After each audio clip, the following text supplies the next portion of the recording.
Hola, veremos en esta breve charla las características de la vivienda occidental europea del medioevo, haciendo la salvedad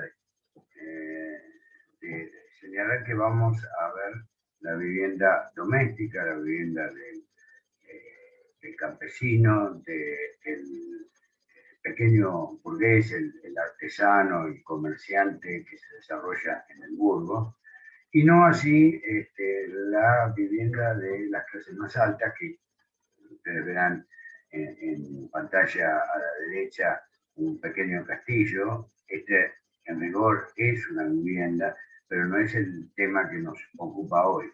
Sí, las viviendas como la de la imagen de la izquierda, que efectivamente son viviendas de una estructura urbana medieval de estas características que les mencionaba.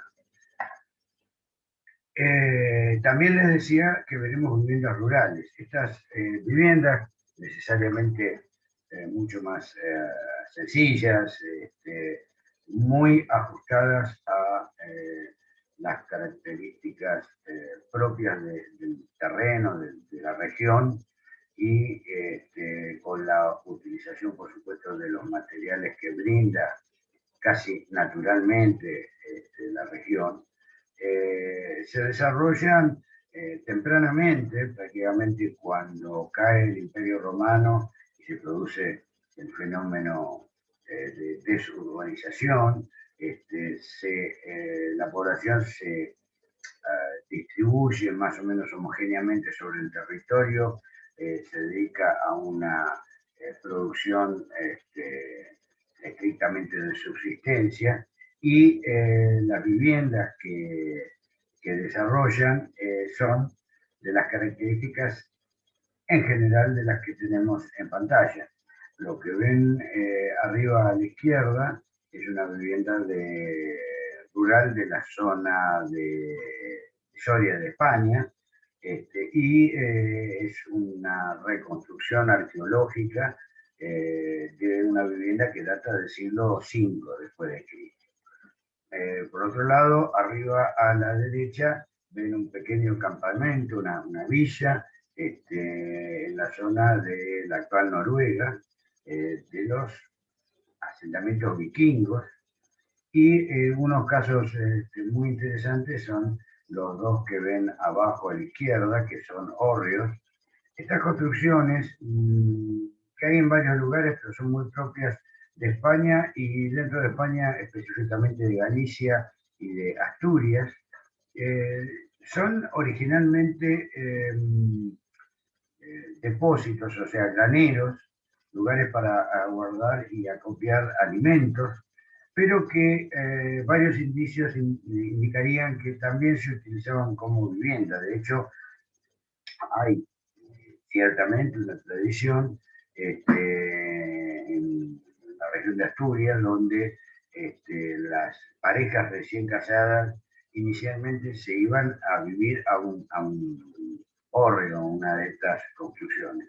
Como ustedes ven, están levantadas sobre pilotes de piedra, y el sentido de esto no es ni más ni menos que mantenerlos alejados de las alimañas, fundamentalmente las ratas que comían los alimentos que ahí almacenaban, pero tienen las más variadas formas, desde formas cuadradas como esta que vemos hasta rectángulos muy alargados, dependiendo del destino. Pero como ya les digo, también se utilizaban en aquel momento ocasionalmente como vivienda, y actualmente hay muchas que han sobrevivido y que son utilizadas efectivamente como vivienda en la actualidad, como el caso de las imágenes que tienen en pantalla. En términos generales, la vivienda, como ven en el dibujo que está abajo a la derecha, la vivienda constaba de una planta o a veces un entrepiso. Normalmente los animales de granja que tenían estos campesinos, estos productores, se alojaban dentro de la misma vivienda. No era raro que en la planta baja estuviera el pesebre, el corral donde estaban los animales, y en el entrepiso que por supuesto era de madera, se utilizaba para dormir los moradores de la vivienda. O tal es el caso de esta imagen que ustedes ven, o que estuvieran separados pero en un mismo plano. No es raro esto porque estos animales de granja, para estas personas que vivían con una producción que, como decía al principio, era esencialmente de subsistencia, o sea, producían justo y apenas se alcanzaba para vivir. Estos animales, les decía, eran tan valiosos como cualquier miembro de la familia, prácticamente. Ya en la ciudad, ya en Hamburgo, la situación es un tanto diferente. Aquí vemos unas imágenes de una ciudad. Lo que ven a la izquierda es un dibujo, una recreación de una ciudad medieval, de la Baja Edad Media, donde prácticamente se ven todos los elementos que integran la ciudad, empezando por la puerta, la muralla, se ve un mercado, una plaza del mercado que está junto al ayuntamiento, y al fondo, a la derecha, se ve en la torre de la iglesia, que también tendría su plaza, y al final, sobre la muralla, los torreones de vigilancia que formaban parte de esta muralla.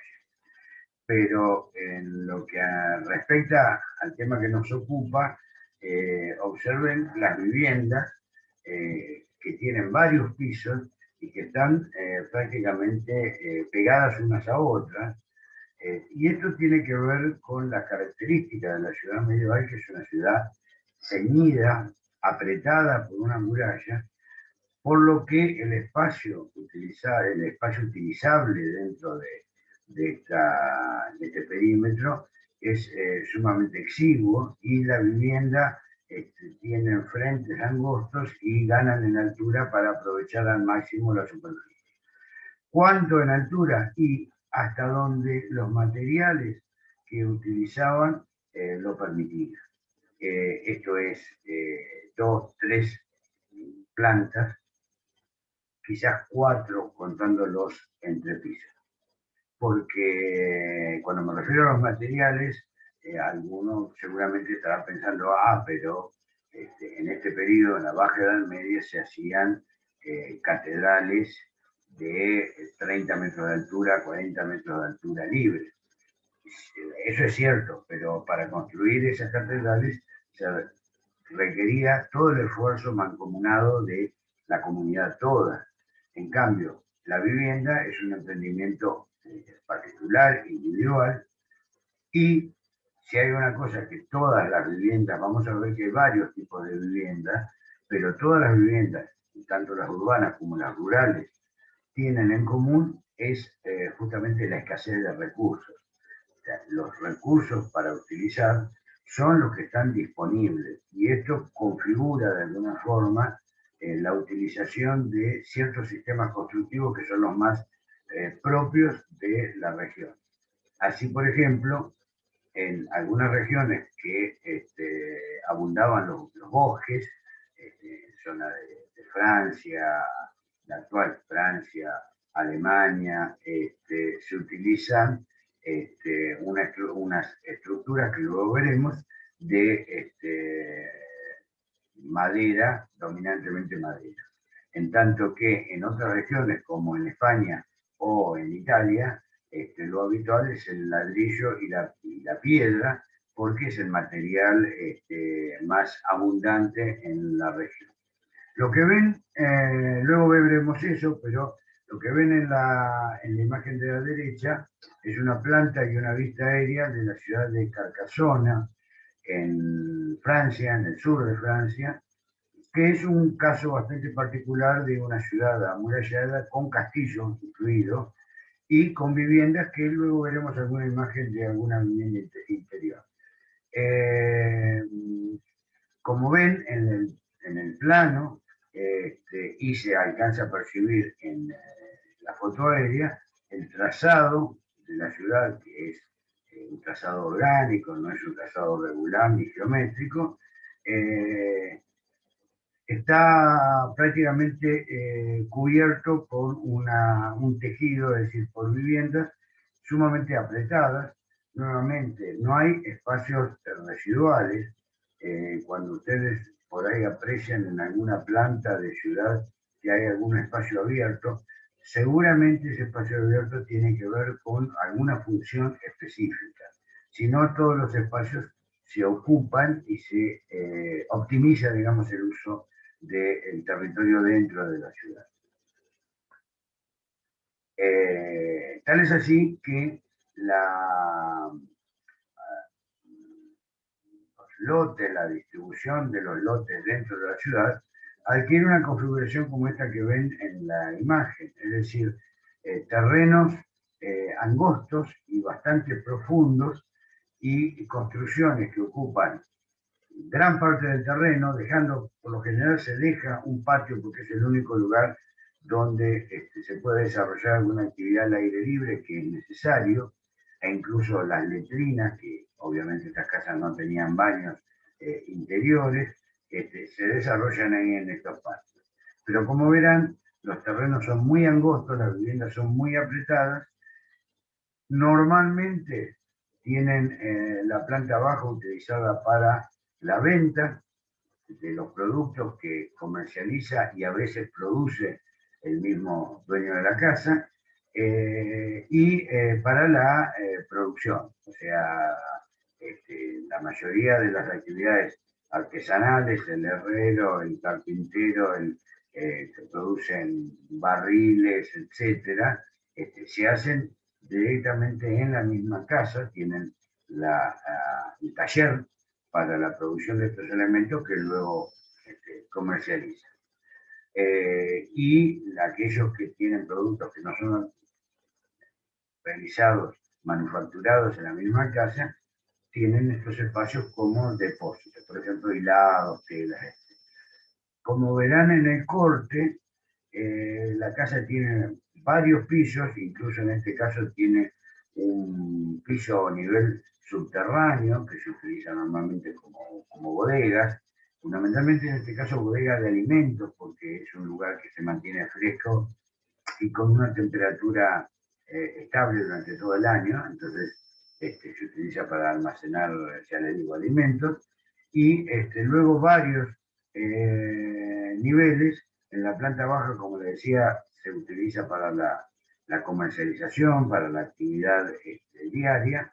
El primer piso es el piso de habitación por excelencia, de habitación no en el sentido de dormitorio, sino el lugar donde se habita, donde se vive, donde está el fogón, la cocina,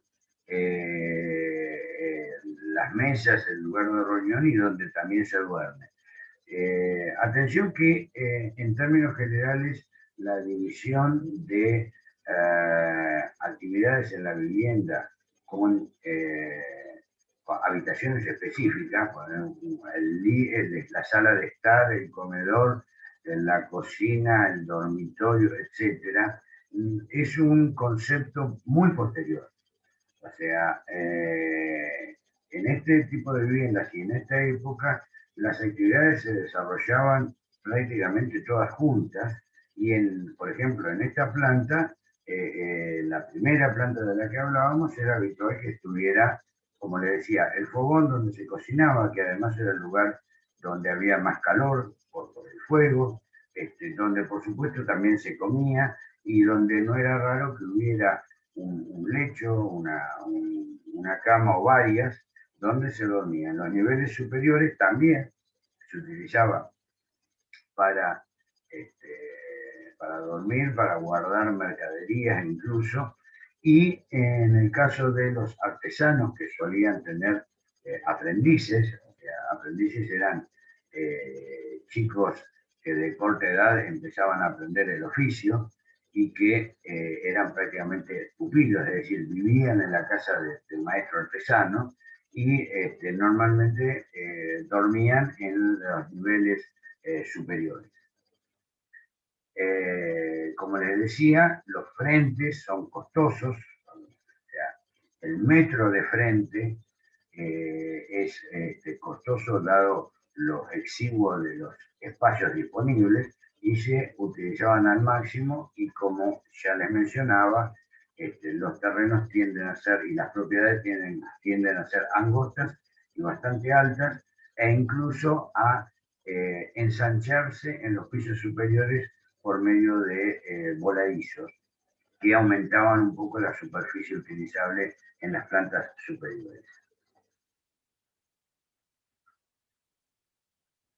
En cuanto a la materialidad de estas viviendas, nosotros veremos ahora, a continuación, un tipo particular muy difundido en la época, que era estas estructuras de madera, luego las veremos, pero quería llamar la atención sobre el hecho que, como ya les comentaba antes, debido a la escasez de recursos, que era un problema crónico, los materiales se utilizaban de acuerdo a la región y por lo tanto no debe pensarse que en el medioevo cristiano todas las viviendas tenían estructura de madera.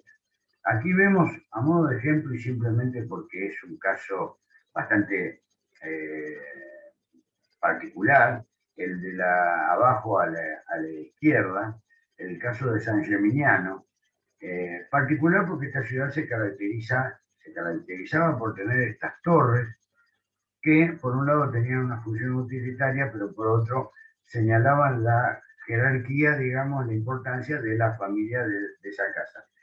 Esta ciudad llegó a tener algo así como algo más de 70 torres de este tipo, torres que llegaban hasta los 20 metros o 30 metros de altura.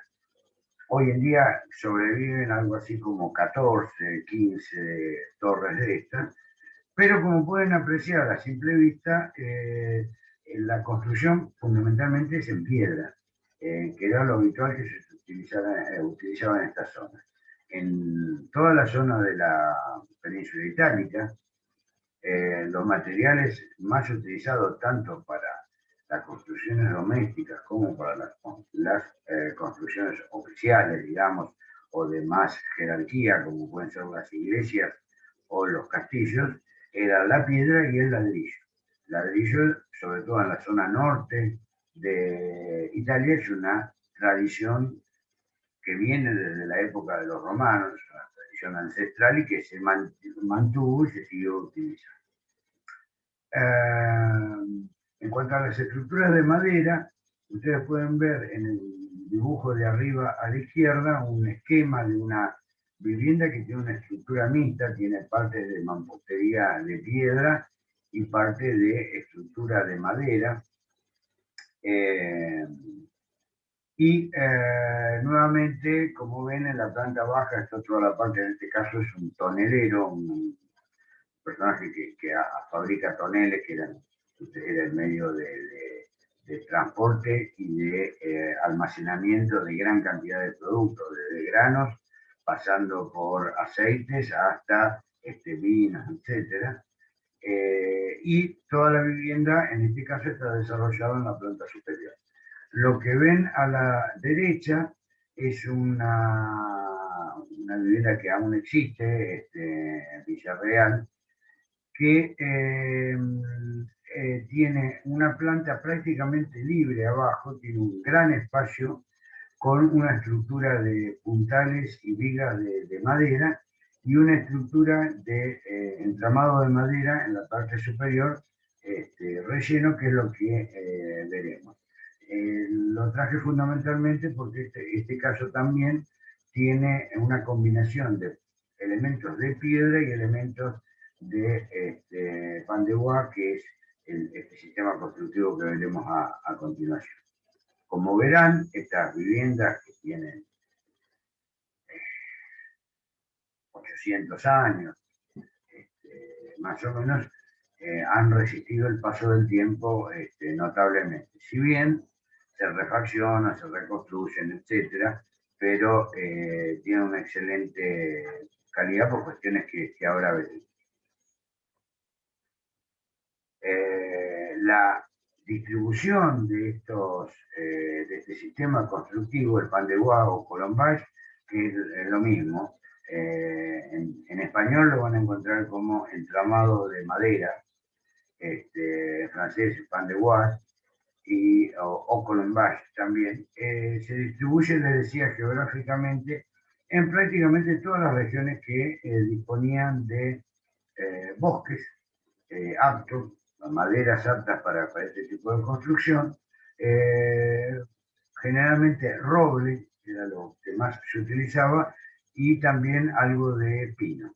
Pero las partes principales estructurales se desarrollan en roble. Aquí ven en la parte superior unas viviendas de la zona de Alemania. La de la derecha arriba es en Conques, en Francia, en zona sur de Francia, y la otra Rennes es en la zona oeste, sobre el Atlántico, también de Francia. Pero la distribución es enorme de esta tecnología del pan de bois. Si ven las dos imágenes chiquitas de abajo a la derecha, van a ver que la primera es de una vivienda en Portugal, y, o sea, en el extremo occidental de Europa, y la otra es de Turquía, es decir, en el extremo oriental de Europa. O sea, prácticamente en toda Europa se utiliza, en aquellos lugares, reitero, en los que había bosques disponibles, se utiliza esta tecnología. La forma general de construcción varía entre utilizar en la planta baja un basamento de piedra, como pueden ver en la parte inferior izquierda, y en la inferior derecha, o sea, se hace toda una primera planta con mampostería, mampuestos de piedra. Se puede utilizar ladrillo también, pero lo más común es encontrar de piedra. Y a partir de la primera planta, con el entrepiso obviamente de madera, que aquí en estas imágenes se ven los elementos estructurales, las vigas que conforman el piso, de ahí se arranca con el entramado de madera, que luego este entramado de madera se rellena con diferentes elementos. En el caso que ustedes ven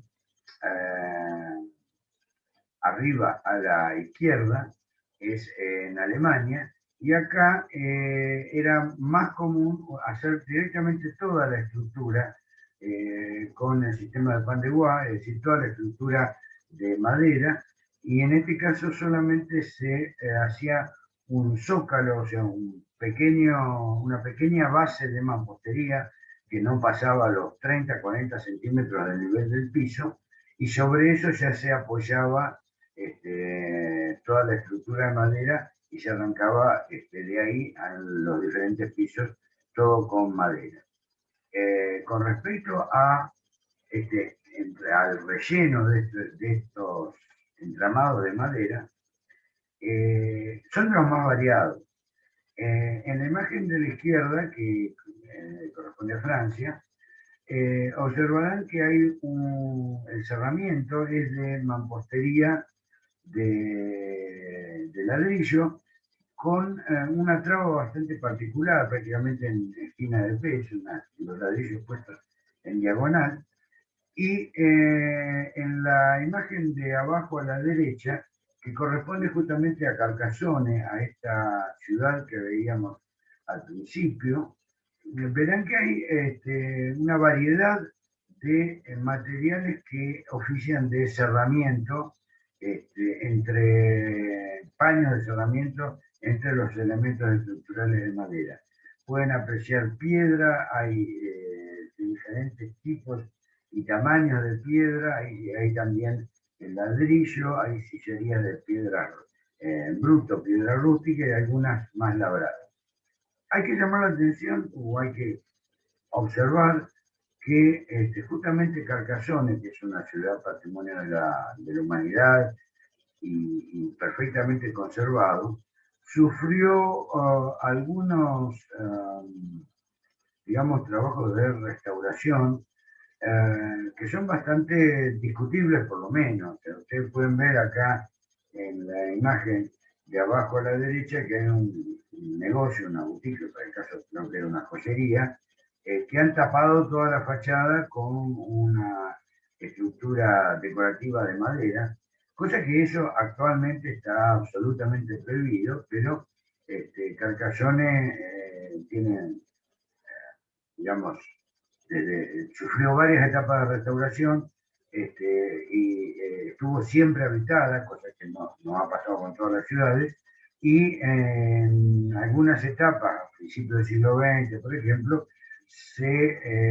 no existían los criterios conservacionistas de hoy en día y se hacían algunas intervenciones este, bastante complicadas, que en realidad comprometían la estructura original y por lo tanto el patrimonio.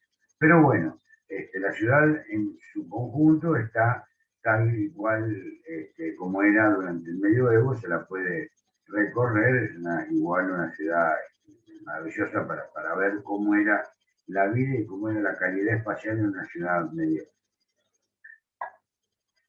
Este sistema constructivo del que estamos hablando, aquí se ve más claramente cómo está armado. En realidad es una serie de elementos verticales, puntales y horizontales, vigas, que arman una especie de entramado, una grilla, con elementos diagonales que sirven para rigidizar la estructura. Imagínense que si no tuvieran los elementos diagonales, la estructura se deformaría, o sea, se iría por un lado para el otro. En cambio, estas diagonales lo que hacen es justamente rigidizar el conjunto. Y en el caso que ven en la imagen de arriba a la izquierda del dibujo, verán que está apoyado, como les decía hoy, sobre un basamento que tiene unos 30 centímetros sobre el nivel de piso, que normalmente era de piedra, y a partir de ahí ya se arrancaba con la estructura de madera. Esto era propio más de Alemania que de Francia, pero las variantes son múltiples, no podemos hablar de una característica única regional.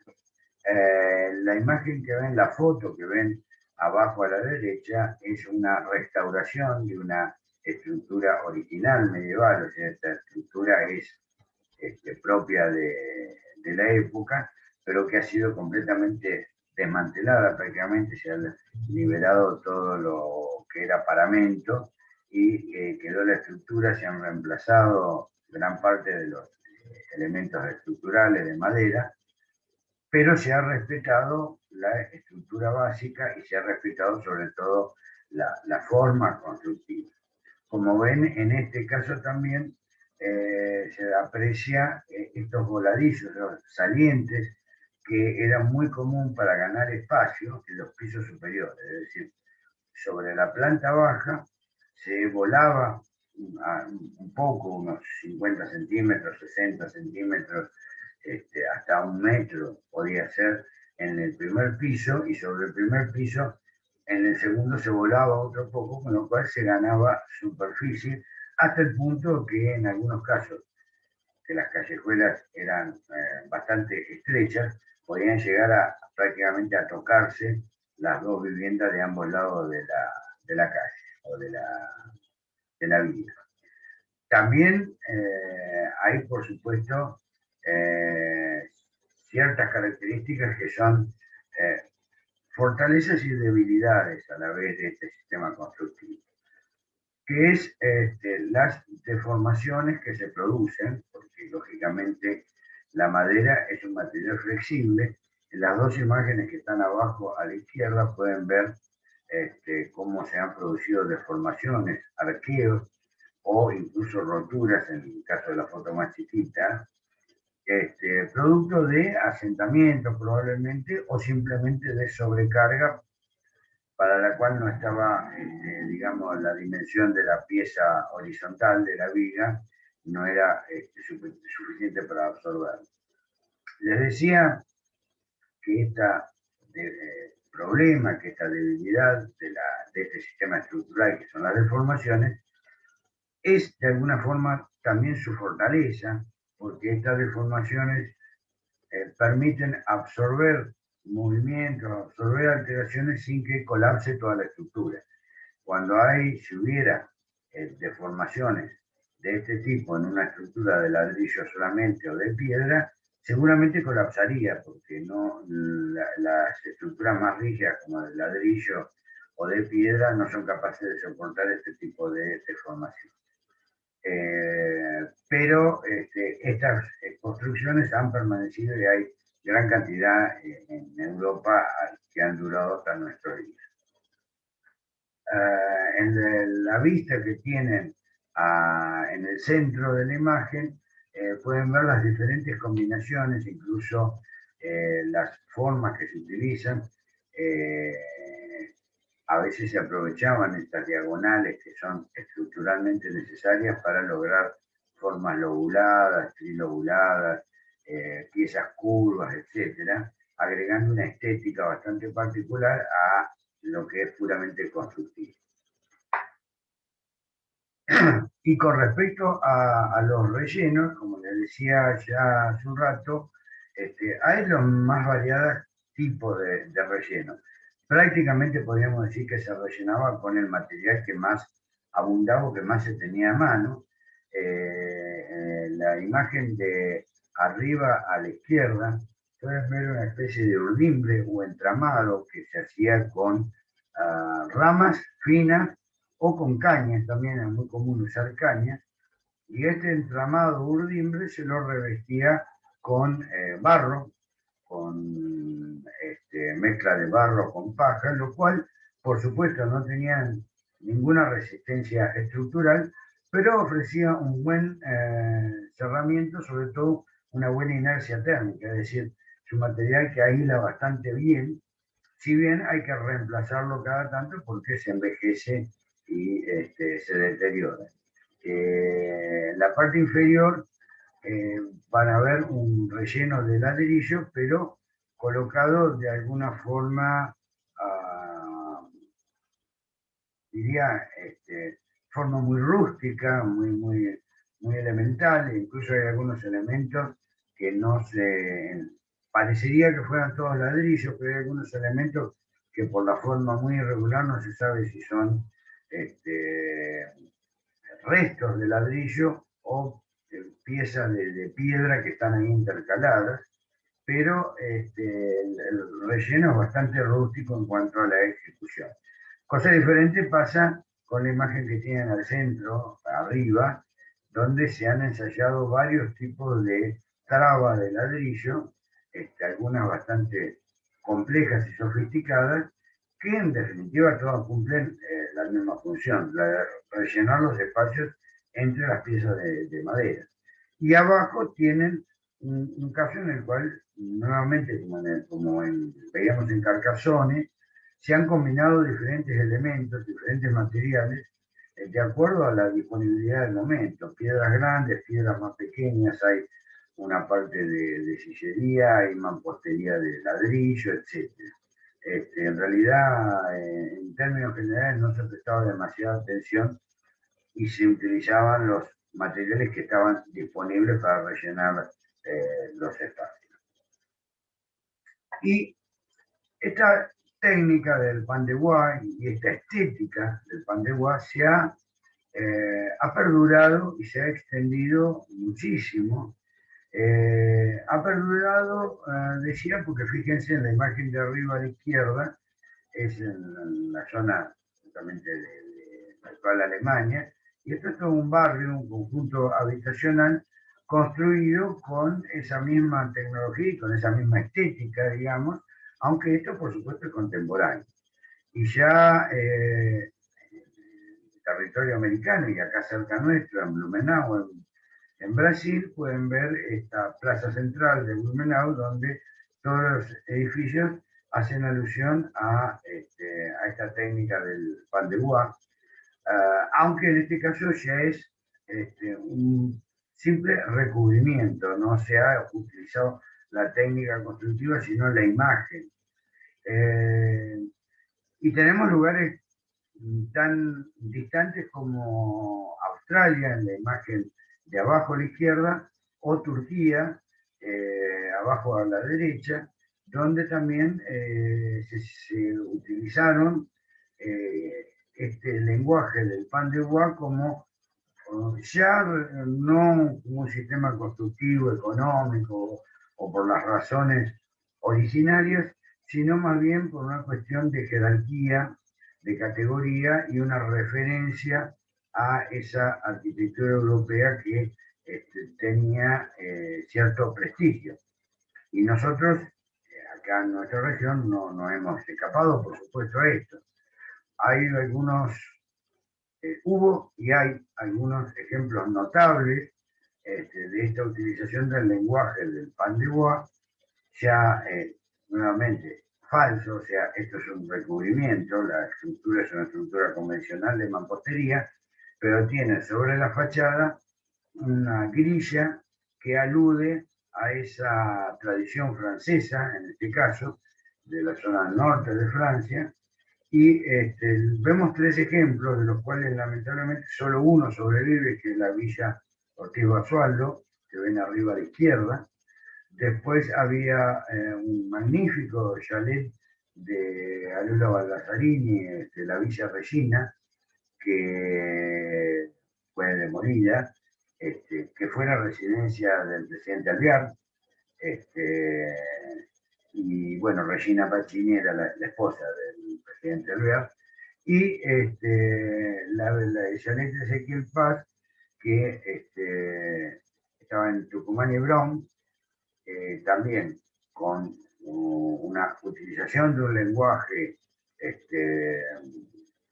claramente del norte de Francia, de la zona de la Normandía, que lamentablemente también no existe y fue demolido para dar paso a una playa de estacionamiento, que creo que es lo que todavía está. Bien, pero al margen de estas pérdidas del patrimonio que hemos sufrido en nuestra ciudad, lo traía simplemente para, perdón, lo traía simplemente para referenciar que este lenguaje del pan de bois, al margen de su utilización constructiva durante el medioevo, llegó hasta nuestros días como una referencia fundamentalmente estética. Bien, esto ha sido todo. Luego seguiremos en charlas posteriores con la vivienda. Inicialmente también la vivienda medieval, pero ya en el mundo islámico, que como veremos, si bien es contemporáneo a este mundo occidental cristiano del medioevo, tiene características propias que tienen que ver con sus tradiciones, con su cultura, etc. Esto lo veremos más adelante. Muchas gracias.